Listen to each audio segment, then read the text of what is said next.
The justices have upheld birthright citizenship. The Supreme Court upheld birthright citizenship, striking down President Trump's executive order in Trump versus Barbara. Chief Justice Roberts authored the opinion of the court, joined by Justices Sotomayor, Kagan, Barrett, and Jackson. Justice Kavanaugh concurred in part and dissented in part, while Justices Thomas, Alito, and Gorsuch filed dissent. I'm up early for the dealers come out. Everybody is outside till the killers come out. You ain't eating, you just act full. I'm impactful. Dozen funerals in a month. I got that full. I will give it to niggas in all rap forms. Ignatius out right now on all platforms. Now we get to some of these Supreme Court rulings, ladies and gentlemen. Some was in the favor of democracy. Some wasn't. Let's start with a few that wasn't. Let's take a look at this one. New York Times, Supreme Court yesterday allowed the Trump administration to block asylum seekers at the U.S.-Mexico border by physically preventing them from crossing into the U.S. as they seek protection from prosecution. Josh. That one is so heinous, ladies and gentlemen.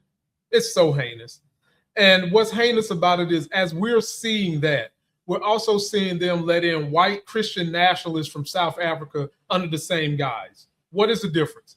One is brown people, one is white people. Both are trying to flee oppression. And the bigger issue is that oppression is now sitting in the White House. That's what makes this situation so bad. It used to be you're fleeing other nations to come here, do the best you can to work your way into American life and be a productive citizen. But now when you flee another country, you're definitely coming here to oppression. And what makes that even worse is that the oppression we're getting in America is not even as bad as the oppression you're fleeing. It's just a cluster F, either way you look at it. But to deny these people, folks, is to deny the very lifeblood America claimed it's supposed to be. We're supposed to be the beacon on the hill for people that want to come here and be protected. We're supposed to be the beacon on the hill for democracy. We're supposed to be that place you come to where you know that you don't have to worry about looking over your shoulder for an oppressive government coming to get you because we're going to help you. And now, south of the border in Mexico, people could be an inch away from getting over here fleeing the people that are doing them wrong. And America's going to say, nah, you can't get over here.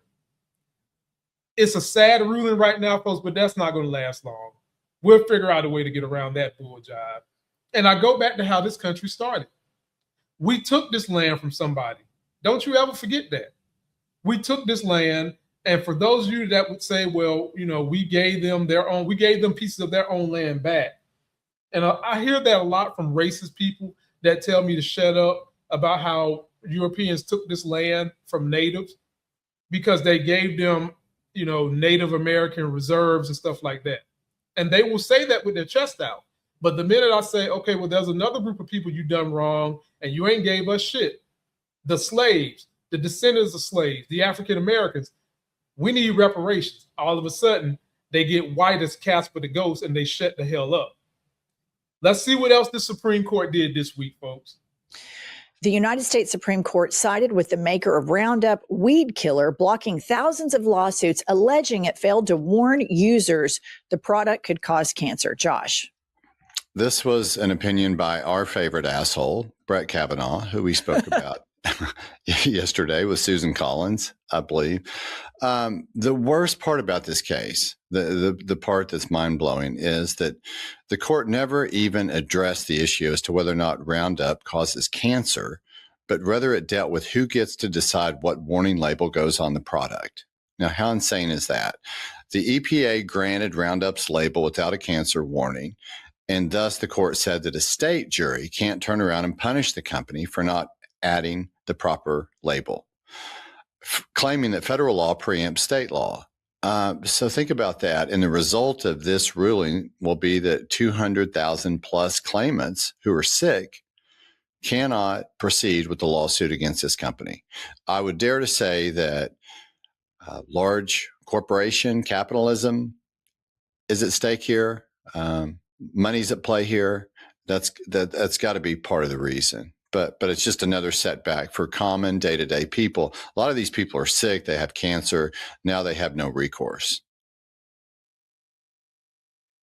Folks, this is pathetic. These people that sit in these courts, make these laws, all run around pretending that they're Christians. You're supposed to have sympathy, apathy, love. There is no love in this rule. And like he said, they didn't even address the fact that this stuff is cancer caused. They just said, the hell with that. We're not even going to look at that, so you can't put that on us, right? We're not even going to look at that. And now all these claimants that are suffering, high medical costs. And remember, medical bills is one of the biggest things that causes bankruptcy, divorce, tragedy, all kinds of stuff, financial ruin in this country. And now these people that have, through no fault of their own, gotten cancer because it was not warned to them properly in the labels of this company, and it was never told to them. The company's about to get a slap on the wrist. Nothing happens to them. They done made their money. Now they can change. Folks, it's pathetic. It is pathetic. This is what happens when you get a racist oligarchy in power to serve nothing. Okay, they cutting grass. This is what happens when you get a racist body at the head of the organization of America, the presidency, to serve rich people. This is what they want. And at the end of the day, folks, the constructs that rich people put in place are to divide the middle class and poor so that we don't uprise with our vote and get the type of socialism that they're getting to uplift their businesses that we should be getting to uplift our lives.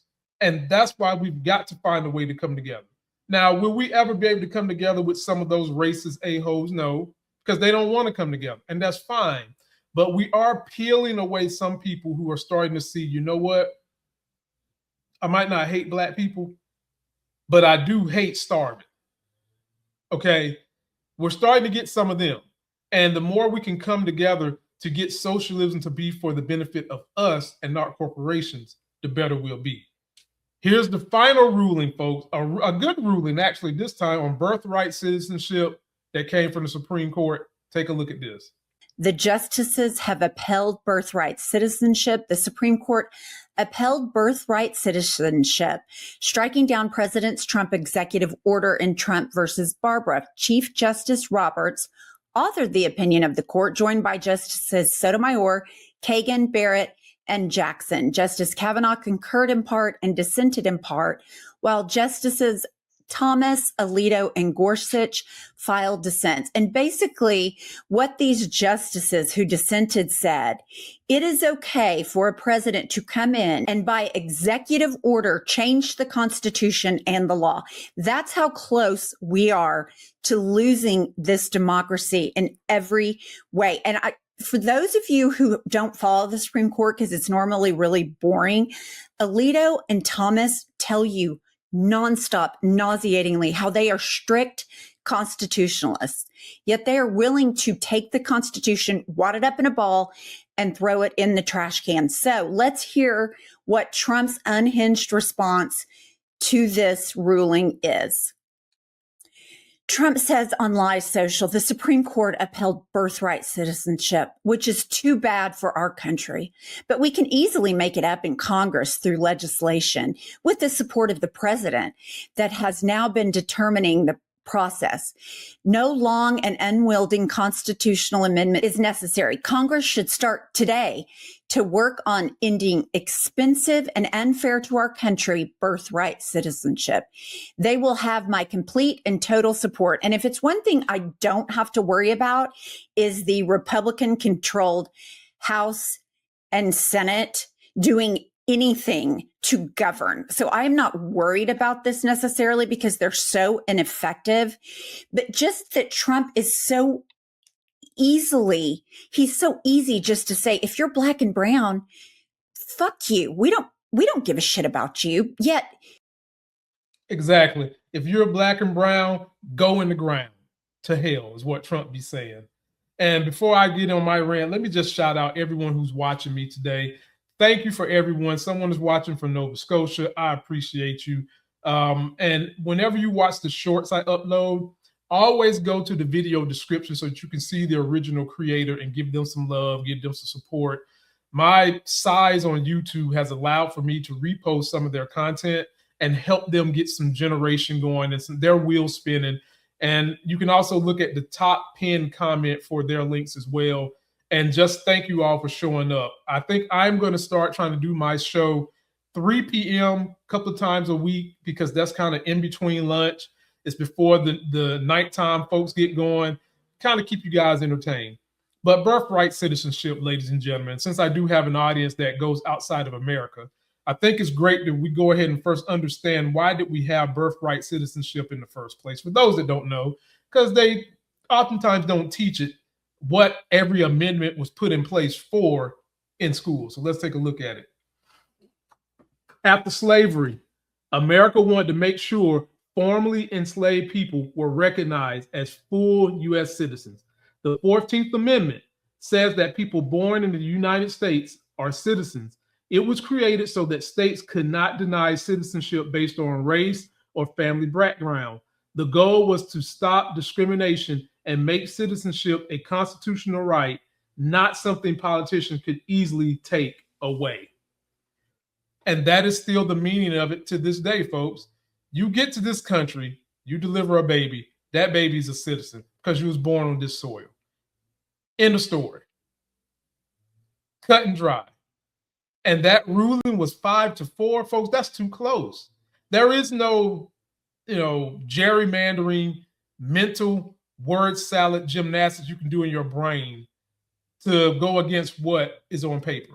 And to change that, folks, you would need 2/3 of the states. You would need 2/3 of the House, 2/3 of Congress and Senate in order to even broach that. So it's never going to happen no time soon. In the same way we need to do something about the Electoral College for president, you would need all that to do that too, and it's not going to happen. But what we can do is continue to educate people on why we have these things. And when issues surrounding them come up that could put them in jeopardy, we need to talk about it. And that's what we're doing here. Trump tried to write an executive order to stop birthright citizenship. Executive orders, folks, are not necessarily law of the land. They're what the president wants, and you can abide by it until it goes through the justice process. And it just went through the justice process, and they said no. I thought that they was going to let it go. I did. I didn't think they was going to uphold this, but they did. I don't know how, but somehow they did. But it was still too close, folks. It was way too close for me. And it's frustrating that we are dealing with this type of country. We're in a place right now where folks don't even want to come here and visit, ladies and gentlemen,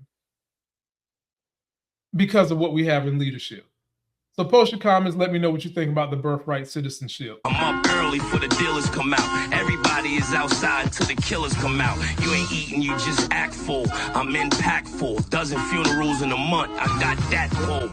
I will give it to niggas in all rap forms. Ignatius out right now on all platforms.